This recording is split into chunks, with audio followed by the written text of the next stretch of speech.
Greetings. Welcome to another session of the Miami Corona Project Conversations. This time we're going a little bit farther than Miami and speaking to our local policymakers and scientists. We're going halfway across the world, all the way over to Malaysia, where Dr. Sharuna Verghis, senior lecturer at the Cheah School of Medicine and Health Sciences at the Monash University of Malaysia, is with us today. Talk a little bit about how this global pandemic is impacting her community. Welcome, Dr. Verghese. I'm so happy to have you in the conversation. How are you doing, and how has the pandemic impacted you personally and your community uh, in, uh, in Malaysia? Thank you for having me, Dr. Cortada. Um, I think to answer your question about how the pandemic has, impacted, oh boy, it's been at, many levels. And although I think we were better prepared than your part of the world, I don't think we expected it to be what it is. The first case actually that we detected of COVID-19 was towards the end of January in Malaysia. It was a man, who had come from Wuhan to Malaysia. Uh, we had previously had the SARS epidemic in this region, but somehow, Malaysia had been spared the worst of it, unlike many of the other countries in the region. But with that experience, we were aware that this was infectious. We had to be careful and conscious. And our city, Kuala Lumpur, being cosmopolitan as it is, with a lot of people coming in and even Malaysians traveling out and all of that, we had started actually practicing. A lot of the social distancing, using masks in public places, being very diligent about hand hygiene, and just being careful also about the contamination of surfaces in public areas and so on. But even with all that, I we just never expected it to be of this scale. Malaysia went into full lockdown on March 18th of this year. And I must say that our Ministry of Health has done a spectacular job. But Malaysians also have been, disciplined in actually, taking the necessary precautions and just making sure that we are all safe. So as the cases began to drop, the government eased the restrictions on movement in early May. However, like many others, like our family, we still practice social distancing. For myself, I only go out, once in 10 or 12 days. Our son, he has been having online classes at home. And, he's also an athlete. He's part of an athletics club, but the coach is, running every day the training for the kids in the club online. So most of the country is still practicing all of these measures of prevention of the transmission of the disease. I think on a personal level, the health of my mother and my mother-in-law has also been an issue of concern. Both of them are in their 80s, Yes. and if we had to travel to see my mother-in-law who lives in the north of the country, that would require interstate travel and police permissions and all of that, which would be quite tedious. And frankly, it's probably not the best thing for her. Yeah, And even to have. also, Yeah. that's right. And my mother lives in India, which makes it even worse, which means, it's quarantine on both sides, 14 days. So, yeah, I just pray to God every day that they just keep good health. My husband is a psychiatrist. He has to continue to go to hospital. And so there's also concern about, his health and the exposure to the disease. For myself, I teach at Monash University. We went fully online, and that put a spanner in the works because I had already prepared my teaching Same thing material. happened. Same thing happened with my syllabus at the art department. Absolutely. Yeah, all that got put to bed. Yeah. And so, it was like we hit the ground running, having to develop new resources and also just learning new technologies. Yeah. Um, And I think, I personally survived that very well, learning some new skills. I think the school has done well, and the university also, the whole, has, made a strong response in that sense. But I think that's also because, of the kind of resources that we have in this country in terms of, just the multimedia, communication, the infrastructure, and, the resources of the university itself. And being a private university, the students are well heeled. I don't Mhm. think the same can be said about other parts of the world, where we are seeing how the digital divide, has really, hindered the progress in terms of educational activities. Yeah. Um, on another level, my Yeah. husband, yeah, Yeah. No, I was gonna. I know that.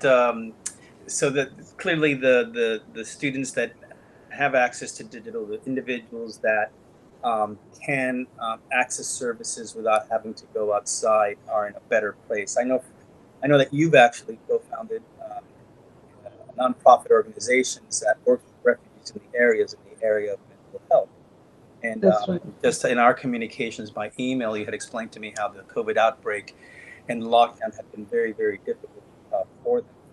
And I That's just right. wanted to talk about that Sure. divide too, the vulnerabilities that may have been exposed. I mean, congratulations, and clearly there's been a lot of success in the way that you're handling um, the pandemic. There, I am worried sick about what we're doing in this country, and we're loosening restrictions. I think, just at a personal level, I think too soon, and I do Yeah. think that what we have seen here is this divide where inequities are exacerbated with disabilities, the lack of access to testing. There are wide range of those inequities that have been exposed. So I was just wondering in your community how you uh,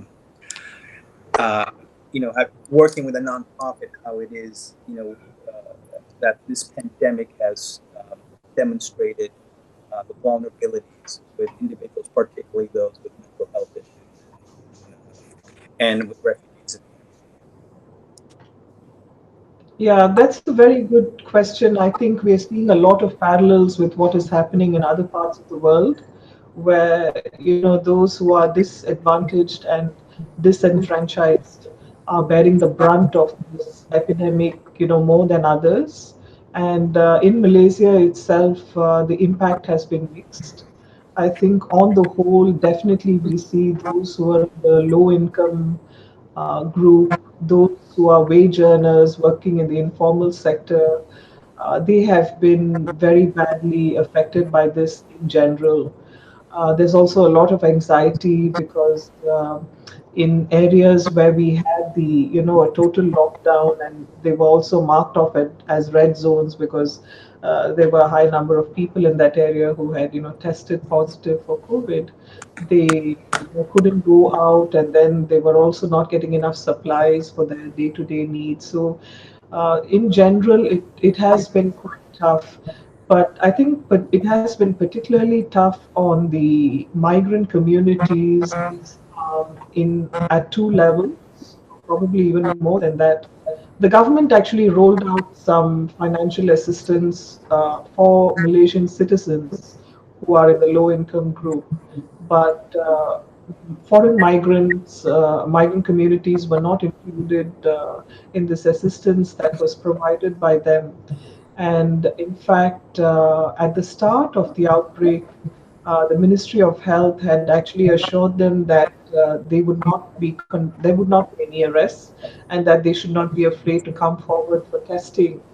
However, in recent weeks, there have been these mass crackdowns on immigration raids on undocumented persons, and with the already the kind of hardship and suffering that they are experiencing. For example, during the lockdown, there was a high prevalence of just hunger. There were so many people who hadn't eaten for 3 or 4 days, because these are daily wage earners, and even community. those who had actually worked until the lockdown, they had not been paid. Many of them had not been paid their salary. And so, these raids and arrests which are coming at this point of time, clearly, it's very punitive, and it's bringing a lot of increasing the fear. And I think the other health risk in all of this is, how it would impact the transmission of the disease, because now you're going to have packed, detention centers, and when you have also children and the elderly, and all of these groups that are at greater risk, in such close proximity with each other. Actually, even the detention officials themselves are also at risk. It We're doesn't seeing make. same parallels here in the United States with our undocumented persons and how our government agency ICE is Yes, rounding them up and putting them in facilities, and they are scared for their lives. These are not criminals. These are women who are trying to care for their children, and they brought these children here, and now they are that's in right. orange suits inside crowded conditions, detained. Yes, And in some cases, yes, clearly that could be a death sentence for not committing a crime. So the inequity that I see there, the very fact that the very people who help pick our food because they can't get any other kind of job, those who use whatever papers to go into our meat packing industries and are literally standing next to one another, have no access to health care, but now are even pushed further into the shadows for fear of being rounded up and put in yeah, facilities. And I think that those are the kind of issues that when you're looking at a pandemic, if you don't have compassion for one another, and God help you for, for not being that kind of person, but just yeah, for your own safety, right? The idea of engaging in public policy that further ostracizes people so that they themselves do not go for testing. They themselves do not go to access healthcare at the first sight of symptoms. They themselves are living in the shadows, is a recipe for further contamination. So I'm just seeing the parallels literally across the globe, and I'm seeing the issues of people with disabilities, people with lack of access, who are also not voting well. And again, neither you or I know when this pandemic ends. You have a little more experience in your nation with dealing with SARS and with a community that knew how to adapt and respond. We're just learning it here.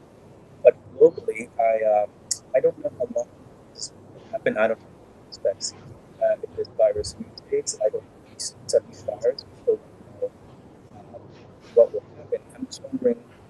So here, there's a palpable fear as we reopen that we may be able to close down. There's a palpable fear that our death numbers may continue rising. So that I'm has sorry, you're breaking up. I'm sorry to interrupt. I'm sorry, I don't hear you very So well. what I'm saying is, over here there is a lot of apprehension. I'm Yeah, wondering if that kind of apprehension still permeates across your community, across your medical staff, across the community, that there's still understanding that we're nowhere out of this yet, since this is a global pandemic, and there are still policies within our nations that are not addressing it uh, fully, because yes. there's still people at the margin. I'm wondering if there's a parallel between us. Yes, definitely. I think there is an intense, climate of fear among these populations. It's probably more among them than people who are working with them, because at this point of time they seem to be addressing the irregularity of status more than those who are supporting them, at least at this point of time.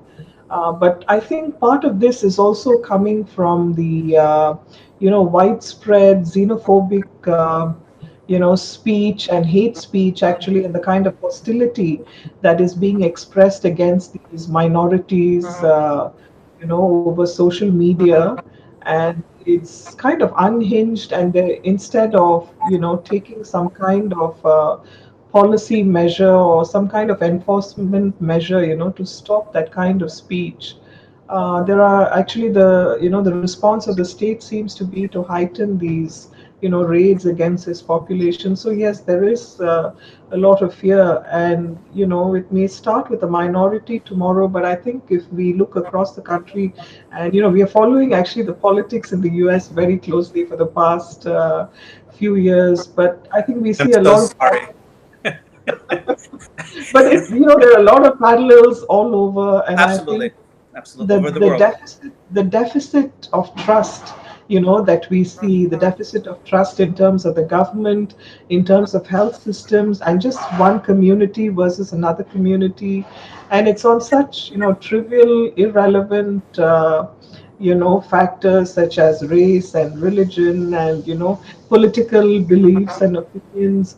And I hope that this is something that we can turn around from the lessons that we are learning from this pandemic, the interdependence of all our lives, and that we are only as strong as the weakest in our communities, and it is in protecting the other that we also secure our own health and safety and security. So yes, there are a lot of parallels, I think, in different parts of the world. I am pained because we haven't learned our lessons since the Black Death, right? Since the medieval times, we have been scapegoating and finding others to hate and blame for something that is really a microorganism, an invisible microorganism. But even with the knowledge of how this disease gets spread and what it is, but there is no culpability, we still do that. And even I would think that when something threatens the fabric of our society, in fact, the lives, Yeah. that people I'm would, sorry, I you know, can't hear you. I would imagine that when something so threatening as this virus that paralyzes our economy and threatens the lives of people like your mother or my mother, that the societies put all together differences and just focus on the problem. And what we're seeing is that we still live in a very polarized, in fact, even hyper polarized reality. And That's right. I'm hearing you saying that some of that is happening even at the highest levels there. That's scapegoating and I'm just wondering what lessons are we learning? I mean, I'm wondering because of climate change, there's going to be more deforestation. There's going to be more contact between human and wild animals that would have not been in contact before. And because of heating, warming planet, climate change, there's going to be vectors of disease that are going to go to places where they weren't before. So these pandemics are here to stay, and they're only going to be more problematic, more contagious, more fatal in time, more frequent. And I'm just wondering, how do we as a species, as a world order, move beyond this and understand that we're all in this together? And I'm, through my art, through my work, I try to do that. And clearly, you're teaching the future medical profession. How, what lessons have we learned, and what lessons can we learn, or should we learn as we move forward? I'm sorry, I actually lost a lot of what you said, but I think you referred to climate change, the interdependence between human health and what's happening with the environment. Was that your question? I'm sorry, I didn't hear Yes, you. so I basically, what I was saying is that pandemics will become more frequent because of That's climate right. change. And we as a society need to figure out how to respond, how to be better prepared. And I'm just wondering if you could impart some knowledge, uh, what knowledge would that be looking forward based on what we're seeing now, how we responded now, how unprepared, at least in some of the public policy areas, we were today. What lessons do we have for the next novel virus that will come out of the wilderness and impact our world in Right. the future? I think a lot of people have actually put out good work already in this area in terms of, looking at some of the key issues. with regard to planetary health. But unfortunately, the people who make the decisions don't want to hear this. And I think in many parts of the world, what we are also seeing is this whole nexus between business and government, and that is also in part behind some of the derailing of these, the policy response and the kind of actions that governments need to take. But even at the level of just citizens, it is it is a little difficult in thinking about how we can hold our governments to account. Because if you look at the kind of politics that they are espousing, I mean, science, the enlightenment, it came from the West. And you look at how the West handled the pandemic. The countries in the East, we did much better. It was an evidence based approach compared to the countries from where modern science has come from. And that's why the whole political dimension of this is something that we have to really look at, what kind of strategy we need, because there's just an intersection of so many forces. And with the kind of internet technologies that we have today and all the fake news that is, going around, it is so difficult to actually, to root actions in an evidence-based approach. But we definitely have to, be more vigilant about this whole area of planetary health. It's not just the impact on people, but it's just our survival itself of survival of human beings. And but yeah, there seems to be a very low awareness, and I'm also at a loss at this point I am in too. terms of. I'm. We feel this. We empathize with one another. Mm. Um, let's just continue doing our work. Let's continue, voicing our concerns. Let's hope that we as a community come together. And I'm working here locally in Miami, Florida, to try to bring awareness. And it is heartening to know that you are doing the exact same work through the work you do within your university, with your students, the work that you do through the nonprofit, helping the most vulnerable refugees who are mentally ill, who are suffering environmental stressors like they've never seen before, and raising your voice to let those positions of power understand that we can do better. Is there anything else you want to add? You know, before we end the conversation. Very grateful I think. for coming. Yeah, yeah. I think the other thing that we need to really, I mean, coming from where I am, from the health sector, is really the attention to building health systems. I think there's been a neglect of health systems in these past few decades. There have been severe cuts in health budgets, and that's why we see even in developed countries, you have not been able to make an effective response. I think going back to the basics of primary health care, of the focus on prevention, which is really not in the interest of the private sector, Right. because that's not where the money is. So there has to really be a rethinking of the order in which we are doing things, the economic, wider economic, political, social order. But I would think that health systems, social protection, if you look, I mean, just very quickly after World War II, why the countries of the West became strong and resilient in terms of your economies, your health systems, and so on, was the social solidarity played a big role in making that happen, like the universal healthcare and all of that. And unless we go back to once again building on some of those norms, and building that trust between people and institutions, unfortunately we are not going to be learning our lessons through this pandemic. Yeah, so it's going back and looking at what worked in the past, and trying to see how to interpret that in the current context. I agree completely, and that happens at every level, health sector, the way we use energy, the resistance to Yeah, prevention reminds me of the resistance to clean energy, right? Because those in yeah. power want to keep the status quo.